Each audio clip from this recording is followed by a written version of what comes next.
जिस कंपनी ने अपने स्टील प्लांट के लिए एक शहर बसा दिया हो, उसने भारत का पहला स्टील प्लांट बनाया हो जहां आज भी देश में सबसे अधिक स्टील का प्रोडक्शन होता हो, उसका फ्यूचर कैसा होगा। बात टाटा स्टील की हो रही है। इसका शेयर पिछले 6 महीने में 16%, एक साल में 42% का रिटर्न दे चुका है। कुछ निवेशक यह मानकर चल रहे हैं कि इसका हाल भी टाटा मोटर्स जैसा हो सकता है, यानी स्टॉक 1000 पार कर सकता है।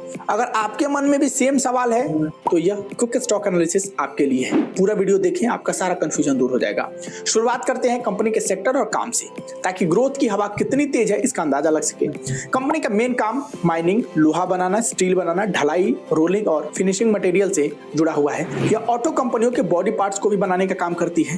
Toyota, Hyundai, Honda, Mahindra, TVS और हीरो जैसी कंपनियां इसके क्लाइंट हैं। सेक्टर की बात करें तो इंडिया में स्टील इंडस्ट्री की ग्रोथ 14% की रेट से आगे बढ़ रही है। आप खुद से सोचिए, जब स्टील सेक्टर ग्रो करेगा तो इसका सबसे अधिक फायदा उसी को होगा जिसका प्रोडक्शन अधिक होता हो, और टाटा इसमें नंबर 1 है, यानी मामला पूरा सेट है।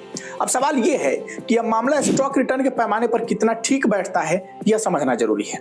उसके लिए फंडामेंटल और प्रॉफिट लॉस रिपोर्ट के साथ साथ टेक्निकल एनालिसिस पर भी ध्यान देना होगा। फंडामेंटल की बात करें तो इसका मार्केट कैप 1,79,250 करोड़ है, जो इसकी मजबूत आर्थिक स्थिति को बताता है।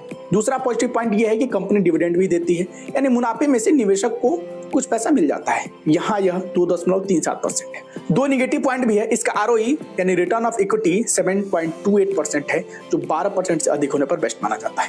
इतना ही नहीं, कंपनी का पी रेशियो इंडस्ट्री के पी रेशियो से अधिक है। इंडस्ट्री का पी रेशियो 17 है, जबकि इस कंपनी यानी टाटा स्टील का पी रेशियो 97 है, जो निगेटिव पॉइंट है। फंडामेंटल में निगेटिव और पॉजिटिव का टक्कर बराबरी का है। प्रॉफिट लॉस रिपोर्ट में कंपनी के सेल्स और नेट प्रॉफिट में लगातार ग्रोथ देखने को मिल रही है। यही हाल बैलेंस शीट का भी है।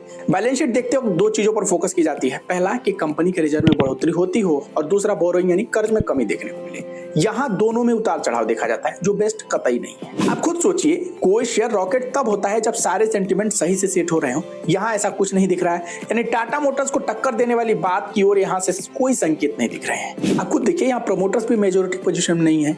किसी भी कंपनी में जब 50% से अधिक हिस्सेदारी प्रमोटर्स के पास होती है तो उसे स्ट्रॉन्ग कैटेगरी का शेयर माना जाता है। हालांकि इसके साथ अच्छी बात यह है कि इस शेयर में फॉरेन इंस्टीट्यूशन वाले की 20% हिस्सेदारी है, जो बताता है कि विदेशी निवेशकों को इस कंपनी के ग्रोथ पर काफी भरोसा है। आप इसके टेक्निकल एस्पेक्ट पर भी नजर डालेंगे तो पता चलेगा कंपनी पर लोग इंटरेस्ट ले रहे हैं। आप वॉल्यूम देखिए ट्रेड का, 51 मिलियन यानी करीब 5 करोड़ और औसतन 43 मिलियन लोग ट्रेड कर रहे हैं, यानी लोगों को उम्मीद तो है। और एक बात याद रखिएगा, स्टॉक में उछाल आएगी या नहीं, इसमें वॉल्यूम का मैटर काफी होता है। यह फैक्टर काफी काम करता है। बाकी आप निवेश करने से पहले मार्केट एक्सपर्ट से जरूर सलाह लें। और आपको हमारी क्विक स्टॉक एनालिसिस रिपोर्ट कैसी लगी है, फीडबैक में जरूर बताएं। और आपका कोई पसंदीदा स्टॉक है जिसकी एनालिसिस आप हमसे कराना चाहते हैं, उसे भी बताएं। मिलते हैं नए एपिसोड के साथ। धन्यवाद।